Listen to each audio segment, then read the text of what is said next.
We exist in an economy where wealth is being extracted out of the middle class, out of the working class, very, very rapidly. It's benefiting people like the three of us at this table. Our kids will be rich, their kids will be poor. And I just think we should be honest with them. Capitalism's finished. We won. Well done, Stephen. Well done, Daniel. Well done, Gary. It's over now. Our kids will be rich, their kids will be poor. They'll pay the taxes. We won't pay the taxes. We'll avoid it. Why are we lying to them? Why are we lying to them?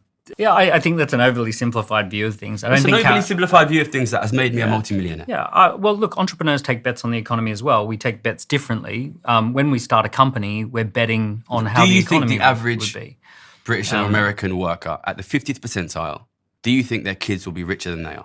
It depends if we have economic freedom or not, right? We're going to have a split test on this. Do you think we will? Right. We're going to have a split test. We're going to have, the UK seems like we're going to have more taxes, more regulations. And it seems like the US is going to have less taxes and less regulations. You could take Ireland or Switzerland, right? Economically free places. Ireland was economically in a disaster. Do you think the average Irish person lives well? Their economy almost collapsed in 2011, and they went down the road of lower taxes, lower regulations, and they attracted all sorts of businesses into the economy. And do you think that works well for the average Irishman who doesn't own a home in Dublin? If you measure everything by home ownership... I'm measuring people by the average. I want to know what the average man or woman in Dublin today lives like. By the way, I'm also furious about the home ownership thing. Everyone is. I think it's utterly ridiculous the way, the idea that homes are now worth 10 times the average wage, all of that. The difference is I blame government for that.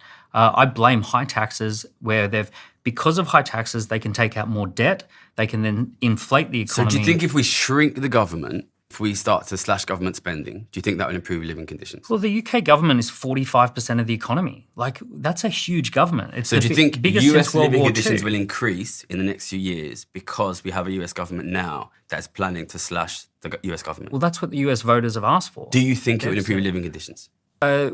Do I think it'll improve for the average American? If there's smaller government? Yeah, I trust markets. So you think the average US American will be richer in 3 years than they are now? Here's what I trust. I trust economic freedom. If people have freedom, they create better decisions for their own life. There's two ways to make decisions, right? There's two ways. Do you have freedom? I got less freedom than I did when I arrived. Because my sister can't pay the rent. Is that freedom? If you're living in a country... She can't afford to live in the city that she was born in. I agree. You and I agree on the problem. You keep bringing back to the problem. I keep bringing it back to people because the people who watch... We're millionaires, okay? The people who watch us are mostly not millionaires. Is life going to get better for them?